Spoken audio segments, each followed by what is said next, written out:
palangga! Welcome back again to my channel.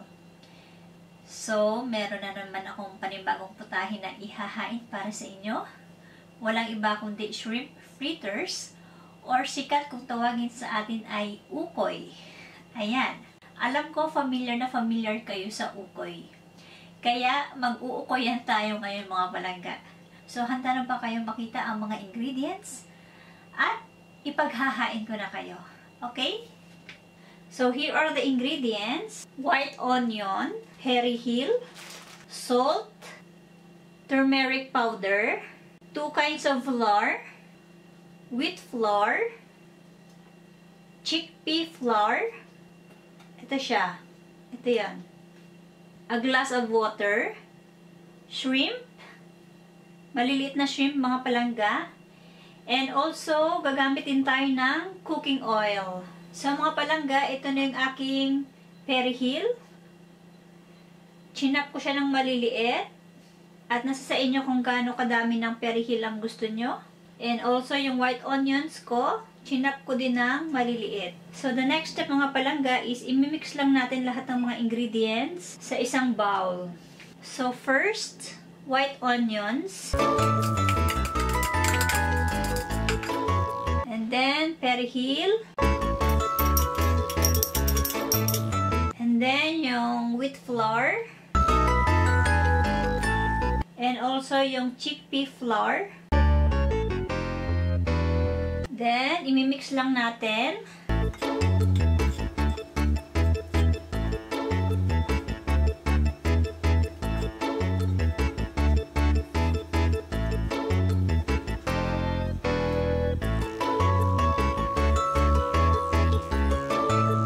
Then, after mix, ilalagay natin yung water.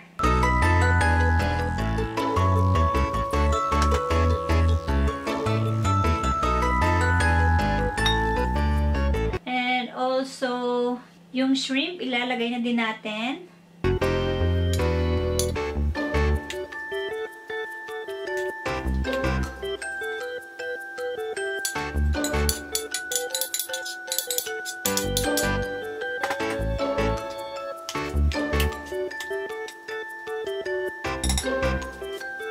And also, salt and turmeric. And then, imimix natin ng maigi.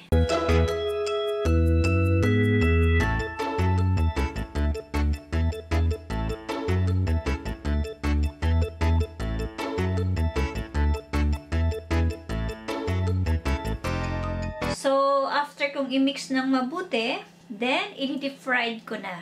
So, mga palangga, ready na yung aking wok sa pag-deep fry. And, simulan na natin ang pag-deep fry. Kukuha lang ako ng pakonte-konte. Mga ganito.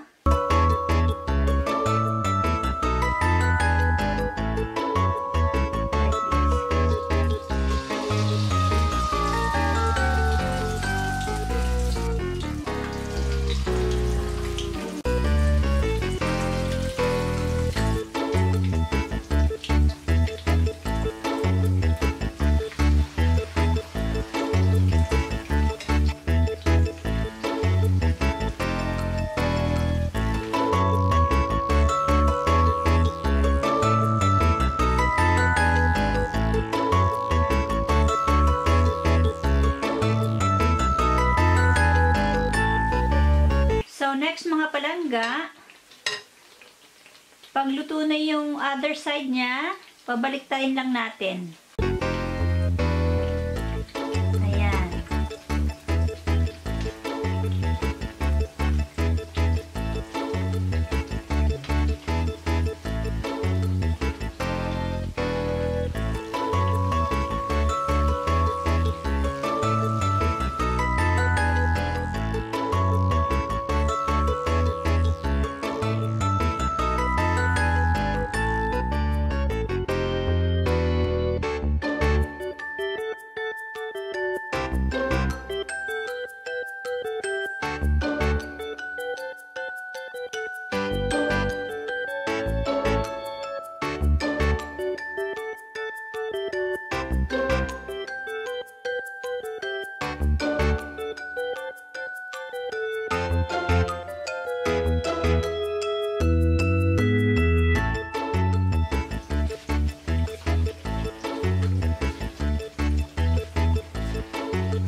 So, pagluto ng mga palangga, ilalagay na natin siya sa may plate na may tissue para ma-absorb yung excess oil.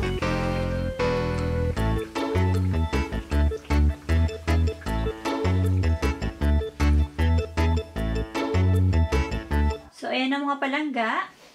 So, next, same procedures lang ang gagawin ko hanggang sa maubos kong lutuin lahat. Okay?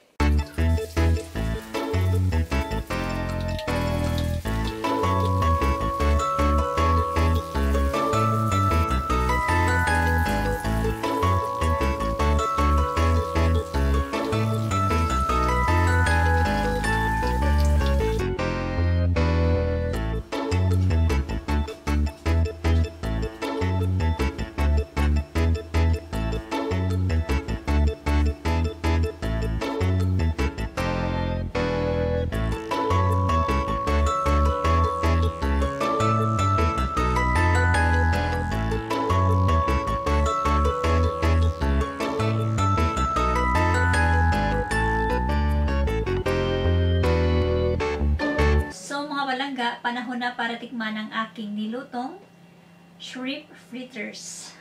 Ito siya.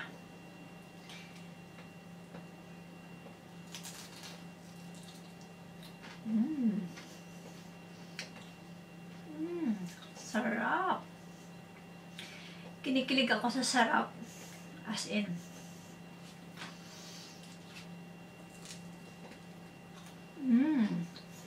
Crispy. Sarap. Kung nais niyong mapakilig ang inyong partner in life or ang inyong mga husband, ito yung isa sa food suggestion ko para mapakilig sila. Ika nga a way to a man's heart is through his stomach. Kaya, itry nyo ito mga palangga. The best. Hindi kayo magsisisi.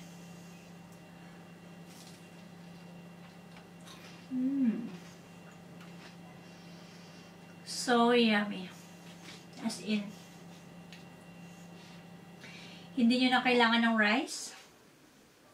Perfect ito for appetizer or merienda. Ayan.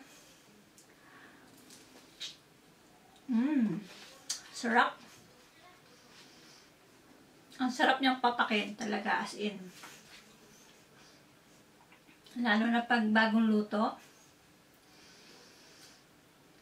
may enjoy niyo yung crispiness niya.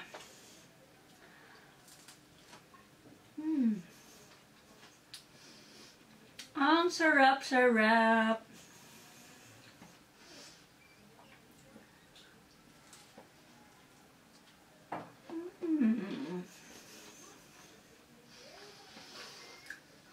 Ang sarap. The best.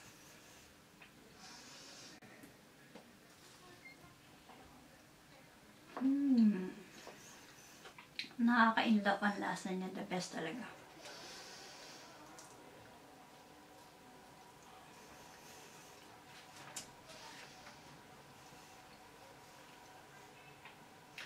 Last bite.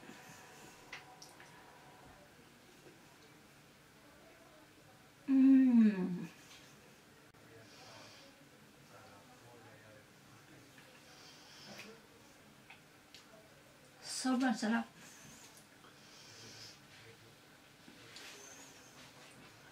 So mga palangga, I hope na meron na naman kayong natutunan sa araw na ito. Kung nagustuhan nyo ang aking pagluluto or paghain ko sa inyo ng recipe ito, bigyan nyo lang ako ng matamis na thumbs up at pwede nyo ring i-share. And also don't forget to subscribe and hit the notification bell para updated kayo sa mga susunod na mga bagong putahe na naman. Ayan. So, hanggang sa muli mga palangga. Thank you for watching. Bye!